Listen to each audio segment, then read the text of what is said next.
ફેરિયાનો પ્રશ્ન છે બહુ જૂનો પ્રશ્ન છે. 5 વર્ષથી તો સતત અમે રજૂઆત કરીએ છીએ બધા વેપારીઓ, છતાં કાંઈ એનો નિવેડો આવતો નથી.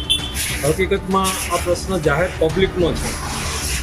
રવિવારે એટલી બધી બજાર તંગ થઈ ગઈ છે કે આપણે હાલીને પણ આપણી દુકાને પહોંચી ન શકીએ.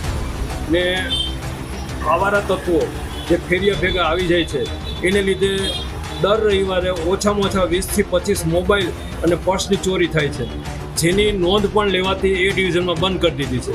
કારણ કે એટલું બધું ઘર્ષણ વધી ગયું છે. જે 100 વર્ષ જૂનો લાખાજી રોડ સારામાં સારો કહેવાતો, સારી પબ્લિક આવતી, એ બધી આવતી બંધ થઈ ગઈ આ ફેરિયાના દૂષણને લીધે. કરોડોના શોરૂમ છે એમને પડ્યા છે ને ફેરિયા ખોટા બિલ વગર જેવો તેવો માલ ધાપડીને ધંધો કરી જાય છે. હકીકતમાં વેપારીઓ ખરેખર હેરાન થાય છે. બહુ જૂનો પ્રશ્ન અને એટલો બધો રજૂઆત કરવા છતાં આ પ્રશ્નનું કોઈ યોગ્ય નિરાકરણ નથી આવ્યું.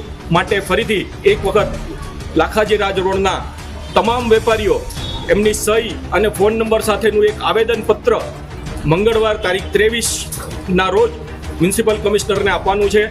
તમામની સહમતિથી, તમામ વેપારીઓની સહમતિથી સાંગણવા ચોક ખાતે ધરણા પણ આપશું અને ધરણા બાદ કોર્પોરેશન કમિશનરશ્રીને ફરીથી એક વખત રજૂઆત કરી અને આ લાખાજી રાજ રોડના દબાણનો પ્રશ્નનો ઉકેલ આવે. અને અમારી માગણી પણ એવી છે આ વિસ્તારને નો ફેરિયા ઝોન જાહેર કરવામાં આવે અને અહીંયા કાયમી પોલીસ બંદોબસ્ત પણ ગોઠવવામાં આવે. અમારી તમામ માહિતીથી અપડેટ રહેવા માટે જોડાયેલા રહો S9 ન્યૂઝ સાથે.